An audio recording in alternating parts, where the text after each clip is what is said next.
अस्सलाम वालेकुम my YouTube family. उम्मीद करते हैं ਤੁਸੀਂ ਠੀਕ ਹੋਵੋਗੇ। ਅਲਹਮਦੁਲਿਲਾ ਅਸੀਂ ਵੀ ਠੀਕ ਆ।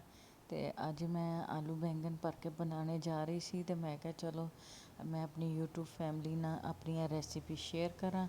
ਤੇ ਬੜੀ ਈਜ਼ੀ ਤੇ ਬੜੀ ਕੁਇਕਲੀ ਬਣ ਜਾਂਦੀ ਹੈ। ਬਹੁਤ ਹੀ ਸ਼ਾਨਦਾਰ ਮਜ਼ੇਦਾਰ ਕਿਸਮ ਦੇ ਆਲੂ ਬੈਂਗਨ ਭਰ ਕੇ ਬਣਦੇ ਨੇ। ਤੇ ਅਗਰ ਭੁੱਖ ਲੱਗੀ ਹੋਵੇ, ਕੋਈ ਸਮਝ ਨਾ ਆਵੇ ਕੀ ਪਕਾਈਏ, ਫਟਾਫਟ ਰੈਸਿਪੀ ਹੈ ਬਣਦੀ ਹੈ।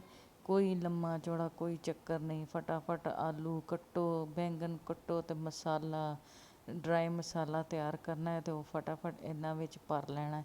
ਤੇ ਚਲੋ ਮੈਂ ਤੁਹਾਨੂੰ ਹੁਣ ਬੈਂਗਨ ਕੱਟਣਾ ਵੀ ਦੱਸ ਦੇਵਾਂ ਕਿ ਬੈਂਗਨ ਨੂੰ ਦੋ ਹਿੱਸਿਆਂ 'ਚ ਤੁਸੀਂ ਕਰਕੇ ਫਿਰ ਕੱਟ ਲਗਾ ਕੇ ਤੇ ਫਿਰ ਬਰੀਕ ਬਰੀਕ ਕੱਟ ਲਗਾ ਲੈਣੇ ਨੇ ਤੁਸੀਂ। ਆ ਦੇਖੋ ਇਸ ਤਰ੍ਹਾਂ ਤੁਸੀਂ ਬੈਂਗਨ ਵੀ ਚੈੱਕ ਕਰ ਲਓਗੇ ਅੰਦਰ ਕੋਈ ਕੀੜਾ ਤਾਂ ਨਹੀਂ ਲੱਗਾ, ਕੋਈ ਖ਼ਰਾਬ ਤਾਂ ਨਹੀਂ ਹੈ। ਅਤੇ ਇਸ ਤਰ੍ਹਾਂ ਤੁਸੀਂ ਸਾਰੇ ਬੈਂਗਨ ਨੂੰ ਤੁਸੀਂ ਕੱਟ ਲਗਾ ਲੈਣੇ ਆ। ਅਤੇ ਬਹੁਤ ਹੀ ਮਜ਼ੇਦਾਰ ਬਣਦੇ ਨੇ ਇਹ। ਤੁਸੀਂ ਚਾਵਲਾਂ ਨਾਲ ਭਾਵੇਂ ਖਾਓ ਅਤੇ ਚਾਹੇ ਤੁਸੀਂ ਰੋਟੀ ਨਾਲ ਜਾਂ ਪਰਾਂਠੇ ਨਾਲ, ਫਟਾਫਟ ਕੁਇੱਕ ਬਣ ਜਾਂਦੇ ਨੇ। ਅਤੇ ਹੋਰ ਸੁਣਾਓ, ਤੁਹਾਡੇ ਵੱਲ ਤਾਂ ਬੜੀਆਂ ਲੱਗਦਾ ਬਾਰਿਸ਼ਾਂ ਹੋ ਰਹੀਆਂ। ਸਾਡੇ ਵੱਲ ਵੀ ਰਾਤੀ ਬੜੀ ਬਾਰਿਸ਼ ਹੋਈ ਹੈ। ਇੰਨੀ ਕਿ ਬਾਰਿਸ਼ ਹੋਈ ਹੈ ਕਿ ਕੁਛ ਨਾ ਪੁੱਛੋ।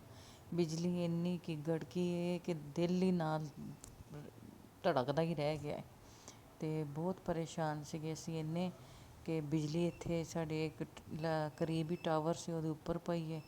ਅਤੇ ਬਹੁਤ ਕੱਲ੍ਹ ਪਰੇਸ਼ਾਨੀ ਦਾ ਦਿਨ ਗੁਜ਼ਰਿਆ। ਅਤੇ ਬਹੁਤ ਅਲਹਮਦੁਲਿਲਾ ਅੱਲਾਹ ਪਾਕ ਨੇ ਕਾਫੀ ਬੱਚਤ ਕੀਤੀ ਹੈ। ਬਸ ਦੁਨੀਆ ਦੇ ਹਾਲਾਤ ਨੇ, ਅੱਲਾਹ ਮਾफ़ ਕਰੇ। ਕਿਹੜੀ ਐਸੀ ਗਲਤੀ ਕੋਤਾਹੀ ਹੋਈ ਹੈ ਜਿਹਦੀ ਇਹ ਸਜ਼ਾ ਹੈ। ਬਸ ਅਸੀਂ ਵੀ ਦੁਆ ਕਰਨੇ ਅਤੇ ਤੁਸੀਂ ਵੀ ਕਰੇ ਅੱਲਾਹ ਸਭ ਬਿਲਕੁਲ ਮੋਮਿਨ ਨੂੰ ਆਪਣੇ ਹਿਫਜ਼ ਅਮਾਨ 'ਚ ਰੱਖੇ। ਅਤੇ ਇਸ ਤਰ੍ਹਾਂ ਸਾਰੀਆਂ ਹਰੀਆਂ ਮਿਰਚਾਂ ਵੀ ਅੰਦਰੋਂ ਖਾਲੀ ਕਰ ਲੈਣੀਆਂ ਅਤੇ ਵਿੱਚ ਅੱਛੀ ਤਰ੍ਹਾਂ ਇਹਨੂੰ ਕਲੀਨ ਕਰ ਲੈਣਾ।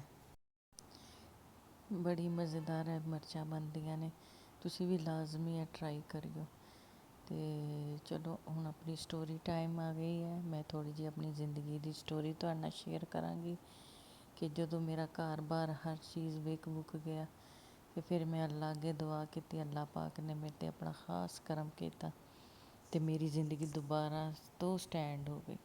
6 ਸਾਲ ਗੁਜ਼ਰੇ ਮੇਰੀ ਜ਼ਿੰਦਗੀ ਨੂੰ ਇਹਨਾਂ ਮੁਸ਼ਕਿਲਾਂ ਦੇ ਵਿੱਚ। ਅਤੇ ਫਿਰ ਵੀ ਮੈਂ ਅੱਲਾਹ ਅੱਗੇ ਦੁਆ ਕੀਤੀ ਆ ਅਤੇ ਅੱਲਾਹ ਅੱਗੇ ਰੋਈ ਹਾਂ। ਮੈਂ ਕਿਹਾ ਅੱਲਾਹ ਸੋਹਣਿਆ ਤੂੰ ਹੀ ਹੈ। ਮੇਰੀ ਅੰਮੀ ਦਾ ਬੜਾ ਵੱਡਾ ਕਿਰਦਾਰ ਸੀ ਇਹਦੇ ਵਿੱਚ। ਅੰਮੀ ਮੇਰੀ ਨੇ ਮੇਰੇ ਵਾਸਤੇ ਜੋ ਵਜ਼ਾਇਫ ਵਗੈਰਾ ਪੜ੍ਹੇ, ਅੱਲਾਹ ਉਹਨਾਂ ਨੂੰ ਜੰਨਤ 'ਚ ਕਰਵਟ ਜੰਨਤ 'ਚ ਆਲਾ ਮਕਾਮ ਦੇ। 1 ਸਾਲ ਹੋ ਗਿਆ ਮੇਰੀ ਅੰਮੀ ਫੌਤ ਹੋ ਗਏ ਨੇ। ਅੰਮੀ ਮੇਰੀ ਨੇ ਮੇਰੇ ਵਾਸਤੇ ਬਹੁਤ ਮੇਰੇ ਵਾਸਤੇ ਦੁਆ ਕੀਤੀ ਕਿਉਂਕਿ ਉਹਨਾਂ ਦੀ ਉਸ ਦੁਆਵਾਂ ਦਾ ਮੈਂ ਦੇਣ ਨਹੀਂ ਦੇ ਸਕਦੀ। ਅੰਮੀ ਮੇਰੇ ਕਹਿੰਦੇ ਹੁੰਦੇ ਸੀਗੇ, ਬੇਟਾ ਦੇਖਣਾ ਇੱਕ ਦਿਨ ਐਸਾ ਆਏਗਾ ਤੈਨੂੰ ਨਹੀਂ ਪਤਾ ਲੱਗੇਗਾ ਕਿ ਰੱਬ ਨੇ ਕਿੱਥੋਂ ਕਿੱਥੋਂ ਤੇਰੀ ਬਾਂਹ ਫੜਨੀ ਹੈ। ਅਤੇ ਮੈਂ ਯਕੀਨ ਮੰਨੋ ਉਸ ਵਕਤ ਨੂੰ ਹੁਣ ਯਾਦ ਕਰਦੀ ਹਾਂ। ਵਾਕਈ ਅੰਮੀ ਮੇਰੀ ਬਿਲਕੁਲ ਠੀਕ ਕਹਿੰਦੇ ਸੀ।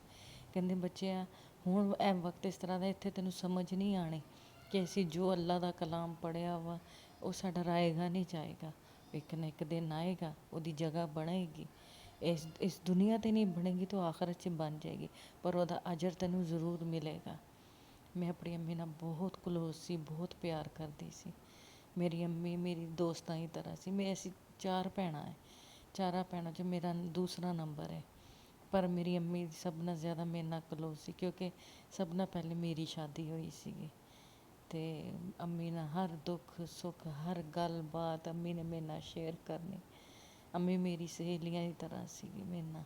ਅਤੇ ਉਹ ਜ਼ਿੰਦਗੀ ਦਾ ਵਕਤ ਮੈਂ ਬਿਲਕੁਲ ਨਹੀਂ ਭੁੱਲ ਸਕਦੀ। ਉਹ ਆਖਰੀ ਟਾਈਮ ਜਦੋਂ ਮੇਰੀ ਅੰਮੀ ਨੇ ਮੇਰੇ ਹੱਥਾਂ 'ਚ ਦਮ ਦਿੱਤਾ। ਉਹ ਜ਼ਿੰਦਗੀ ਮੇਰੀ ਗੁਜ਼ਰ ਜਾਏਗੀ ਪਰ ਉਹ ਮੇਰਾ ਵਕਤ ਮੈਨੂੰ ਨਹੀਂ ਭੁੱਲੇਗਾ। ਮਾਵਾਂ ਬੜੀਆਂ ਮਿੱਠੀਆਂ ਹੁੰਦੀਆਂ ਨੇ, ਮਾਵਾਂ ਵਰਗੀਆਂ ਸਹੇਲੀਆਂ ਵੀ ਕੋਈ ਨਹੀਂ ਹੁੰਦੀਆਂ ਨੇ। ਦੁਨੀਆ ਬੜੀ ਜ਼ਾਲਮ ਹੈ। ਦੁਨੀਆ ਇਸ ਚੀਜ਼ ਨੂੰ ਨਹੀਂ ਸੋਚਦੀ। ਇਹ ਮਾਂ ਧੀ ਦਾ ਰਿਸ਼ਤਾ ਹੀ ਐਸਾ। ਅਸੀਂ ਮਾਂ ਨਾਲ ਦਿਲ ਦੇ ਰਾਜ਼ ਬਾਜ਼ ਕਰ ਲਾਂਗੇ, ਕਿਸੇ ਹੋਰ ਨਾਲ ਨਹੀਂ ਕਰ ਸਕਦੇ ਕਿਉਂਕਿ ਉਹ ਗੱਲ ਦੀ ਲੱਲ ਬਣਾ ਕੇ ਬਹਿ ਜਾਂਦੇ ਆ। ਉਹ ਗੱਲ ਨੂੰ ਇੰਨਾ ਕਿ ਚਿਊਇੰਗਮ ਦੀ ਤਰ੍ਹਾਂ ਖਿੱਚਦੇ ਆ ਕਿ ਉਹਦਾ ਬੇੜਾ ਗਰਕ ਗੱਲ ਦਾ ਨਾ ਹੋ ਜਾਏ। ਅਤੇ ਮਾਂ ਨੇ ਗੱਲ ਸੁਣਨੀ ਆ ਤਸੱਲੀ ਨਾਲ। ਉਹ ਮੈਨੂੰ ਹੱਲ ਵੀ ਦੱਸਦੀ ਹੁੰਦੀ ਸੀਗੀ ਕਿ ਇਹ ਬੇਟਾ ਇਹ ਗੱਲ ਦਾ ਮਸਲੇ ਦਾ ਹੱਲ ਇਹ ਹੈ, ਇਸ ਤਰ੍ਹਾਂ ਕਰ ਇਸ ਤਰ੍ਹਾਂ ਕਰ।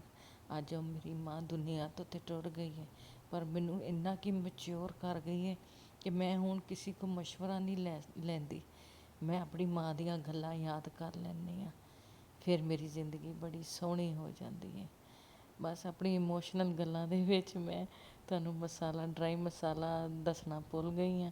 ਅਤੇ ਮੈਂ ਇਨਸ਼ਾਅੱਲਾ ਡਿਸਕ੍ਰਿਪਸ਼ਨ 'ਚ ਮੈਂ ਤੁਹਾਨੂੰ ਸਾਰੀ ਇਹਦੀ ਰੈਸਿਪੀਜ਼ ਲਿਖ ਦਿਆਂਗੀ, ਤੁਸੀਂ ਉੱਥੋਂ ਦੇਖ ਕੇ ਬਣਾ ਲੈਣਾ। ਬਹੁਤ ਹੀ ਸ਼ਾਨਦਾਰ, ਬਹੁਤ ਹੀ ਮਜ਼ੇਦਾਰ, ਝਟਪਟ ਬਣਦੇ ਨੇ। ਅਤੇ ਅੱਲਾਹ ਪਾਕ ਤੁਹਾਡੀਆਂ ਮਾਵਾਂ ਨੂੰ ਲੰਬੀ ਜ਼ਿੰਦਗੀ, ਸਿਹਤ, ਤੰਦਰੁਸਤੀ ਦੇ। ਕਦੀ ਉਹਨਾਂ ਨੂੰ ਅੱਲਾਹ ਤੱਤੀ ਵਾਹ ਵੀ ਨਾ ਲਾਵੇ। ਮਾਵਾਂ ਵਰਗੀ ਮੌਜ ਕੋਈ ਨਾ। ਦੁਨੀਆ ਕਿਸੇ ਨਾਲ ਅਸੀਂ ਬਹਿ ਕੇ ਕੋਈ ਗੱਲ ਨਹੀਂ ਕਰ ਸਕਦੇ ਹਾਂ। ਦੁਨੀਆ ਨੇ ਸਾਡੀਆਂ ਗੱਲਾਂ ਇੱਕ ਦੁਨੀਆ ਜਹਾਨ 'ਚ ਫੈਲਾ ਦੇਣੀਆਂ। ਅਸੀਂ ਆਪਣੇ ਦਿਲ ਦਾ ਹਾਲ ਕਿਸੇ ਨਾਲ ਬਿਆਨ ਨਹੀਂ ਕਰ ਸਕਦੇ। ਕਿਹਦੇ ਨਾਲ ਕਰੀਏ? ਇੱਕ ਮਾਂ ਹੀ ਹੁੰਦੀ ਹੈ ਜਿਹੜੀ ਪੱਕੀ ਸਹੇਲੀ ਹੁੰਦੀ ਹੈ। ਅਤੇ ਦੁਨੀਆ ਤਾਂ ਸਿਰਫ ਟਾਈਮ ਪਾਸ ਦੀ ਹੈ। ਗੱਲਾਂ ਨਾਲ ਬਹਿ ਕੇ ਗੱਲਾਂ ਕਰ ਲੈਣਗੇ, ਦਿਲ ਦਾ ਹਾਲ ਬਾਲ ਕਰ ਲੈਣਗੇ, ਬਾਅਦ ਵਿੱਚ ਉਹੀ ਉੱਠ ਕੇ ਤੇਰੇ ਪੀਠ ਪਿੱਛੇ ਗੱਲਾਂ ਵੀ ਕਰਨਗੇ।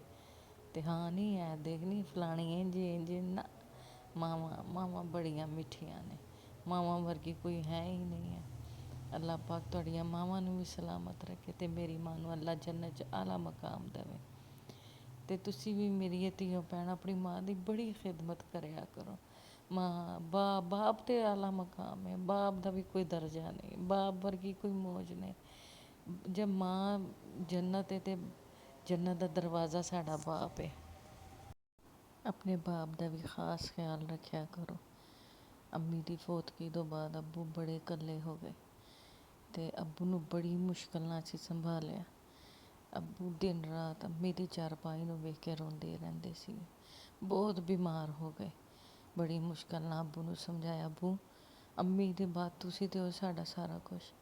ਤੁਹਾਡੇ ਵੱਲ ਵੇਖ ਕੇ ਤਾਂ ਅਸੀਂ ਜੀਣੇ ਪਏ ਹਾਂ।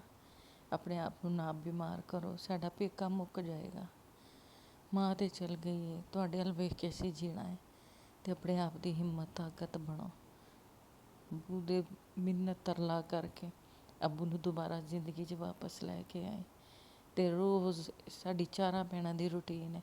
ਅਸੀਂ ਸਵੇਰੇ ਇੱਕ ਕਰੇਗੀ, ਦੂਜੀ ਸ਼ਾਮ ਨੂੰ ਕਰੇਗੀ, ਤੀਜੀ ਰਾਤ ਨੂੰ ਕਰੇਗੀ, ਚੌਥੀ ਰਾਤ ਗਏ ਕਰੇਗੀ। ਬਸ ਅਸੀਂ ਵਾਰੀਆਂ ਲਾਈਆਂ ਹੋਈਆਂ ਨੇ ਕਿ ਵਾਰੋ ਵਾਰ ਅਸੀਂ ਹਾਲ ਚਾਲ ਪੁੱਛਦੇ ਰਹਿੰਦੇ ਕਿ ਉਹਨਾਂ ਦਾ ਦਿਲ ਲੱਗਾ ਰਹੇ, ਉਹਨਾਂ ਨੂੰ ਅੰਮੀ ਦੀ ਯਾਦ ਨਾ ਆਵੇ। ਪਰ ਜੋ ਵੀ ਹੈ, ਜੋ ਸ਼ਰੀਕੇ ਹਯਾਤ ਹੁੰਦੀ ਹੋਰ ਕੋਈ ਤਾਂ ਨਹੀਂ ਨਾ ਹੁੰਦਾ। ਬਸ ਅੱਲਾਹ ਪਾਕ ਕੋਲੋਂ ਦੁਆ ਹੈ ਕਿ ਅੱਲਾਹ ਸਭ ਕੁੱਲ ਮੋਮਿਨ ਦੀਆਂ ਮਾਵਾਂ ਨੂੰ ਸਿਹਤ ਤੰਦਰੁਸਤੀ ਵਾਲੀ ਲੰਬੀ ਜ਼ਿੰਦਗੀ ਦੇਵੇ ਅਤੇ ਬਾਪ ਨੂੰ ਵੀ, ਅਤੇ ਸਾਡੀ ਮਾਂ ਨੂੰ ਜੰਨਤ 'ਚ ਆਲਾ ਮਕਾਮ ਦੇਵੇ। ਅਤੇ ਮੇਰੀ ਰੈਸਿਪੀ ਅਗਰ ਤੁਹਾਨੂੰ ਮਜ਼ੇ ਦੀ ਲੱਗੀ ਹੈ ਤਾਂ ਮੈਨੂੰ ਕਮੈਂਟਸ ਜ਼ਰੂਰ ਕਰਕੇ ਦੱਸਿਓ ਅਤੇ ਮੈਂ ਡਿਸਕ੍ਰਿਪਸ਼ਨ 'ਚ ਸਾਰੀ ਰੈਸਿਪੀ ਮੈਂਸ਼ਨ ਕਰ ਦਾਂਗੀ। ਅਤੇ ਮੇਰੇ ਲਈ ਦੁਆ ਕਰਿਓ ਅਤੇ ਆਪਣਾ ਖਿਆਲ ਰੱਖਿਓ। ਓਕੇ, ਅੱਲਾ ਹਾਫਿਜ਼।